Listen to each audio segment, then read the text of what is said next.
বুখারীর হাদিস থেকে তাকবীরের কথা আসছে আল্লাহু আকবার বলতে তিনবার ইস্তিগফার, আস্তাগফিরুল্লাহ আস্তাগফিরুল্লাহ আস্তাগফিরুল্লাহ।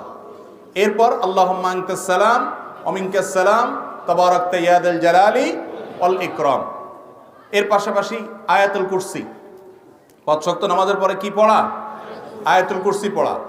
এরপর ৩ কুল, সূরা ইখলাস, কুল হুয়াল্লাহ, সূরা ফালাক, সূরা নাস। কয়বার করে? আন্দাজে মারে দিছেন? একবার করে। ৩ বার হলো সকাল সন্ধ্যায়। আর ৫ ওয়াক্ত নামাজের পরে কয়বার? একবার করে। এরপরে আসেন আল্লাহুম্মা আইন্নি আলা যিকরিকা ওয়া শুকরিকা ওয়া হুসনি ইবাদাতিকা, একবার। লা ইলাহা ইল্লাল্লাহু ওয়াহদাহু লা শারীকা লাহু লাহুল মুলকু ওয়া লাহুল হামদু আলা কুল্লি শাইইন কাদির, একবার। লা ইলাহা ইল্লাল্লাহু মুখলিসিনা লাহুদ-দ্বীন ওয়ালাউ কারিহাল কাফিরুন, একবার। লা ইলাহা ইল্লাল্লাহু ওয়া লা না'বুদু ইল্লা ইয়্যাহু বিল ওয়ালিদাইনি ইহসানা ওয়া লা ইলাহা ইল্লাল্লাহু লাহুল মুলকু ওয়া লাহুল হামদু ওয়া লাহুস সানাউল হাসান, একবার। এইভাবে এই সব দোয়াগুলো 33 বার সুবহানাল্লাহ, 33 বার আলহামদুলিল্লাহ, 34 বার আল্লাহু আকবার। কোন বর্ণনা আছে 33 বার আল্লাহু আকবার, 34তম বার লা ইলাহা ইল্লাল্লাহু ওয়াহদাহু লা শারীকা লাহু। এটা দুইটাই হাদিসে সাবিত আছে।